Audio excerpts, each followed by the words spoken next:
अस्सलाम वालेकुम, आप देख रहे हैं के न्यूज HD। मैं हूं हारिस अली शाह गिलानी। चलते हैं आज की अहम खबरों की तरफ। रुक करेंगे खुशाब का, जहां से रिपोर्ट कर रहे हैं हमारे नुमाइंदे मोहम्मद रमजान। खुशाब में आटे की मुनसिफाना तकसीम के एहसन तरीके से जारी। ड्यूटी पर मामूर बल्दिया खुशाब का अमला पूरी ईमानदारी से अपने फराइज अंजाम दे रहा है। माजूर ज़ईफ मर्द औरत की मदद के लिए बल्दिया खुशाब का अमला पेश पेश। इस मौके पर सीईओ बल्दिया खुशाब मुबशिर गुल ने मीडिया से गुफ्तगू करते हुए कहा कि हम deputy commissioner Khushab, assistant commissioner Khushab Noman Mahmood Rana की निगरानी में बहुत अच्छा काम कर रहे हैं। हमारी कोशिश होती है कि पॉइंट पर मौजूद हर शख्स को आटा मिले।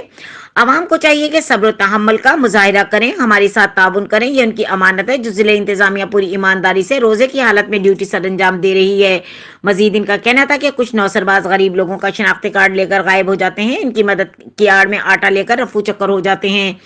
वो गरीब लोग हमसे फरियाद भी करते हैं और लड़ाई भी। ये नौसरबाजों का गुरूह सारा दिन सादा आवाम को आटा लेकर देने के चक्कर में लूटते हैं। कुछ की आवाम ने निशानदेही की और इंतजामिया ने भी नौसरबाजों को वार्निंग दी है कि हम आपकी किसी भी ब्लैकमेलिंग में नहीं आएंगे और ना ही गरीब का हक खाने देंगे। खुशाब की आवाम से अपील है कि अपना कौमी शनाख्ती कार्ड किसी को ना दें, अपनी बारी का इंतजार करें।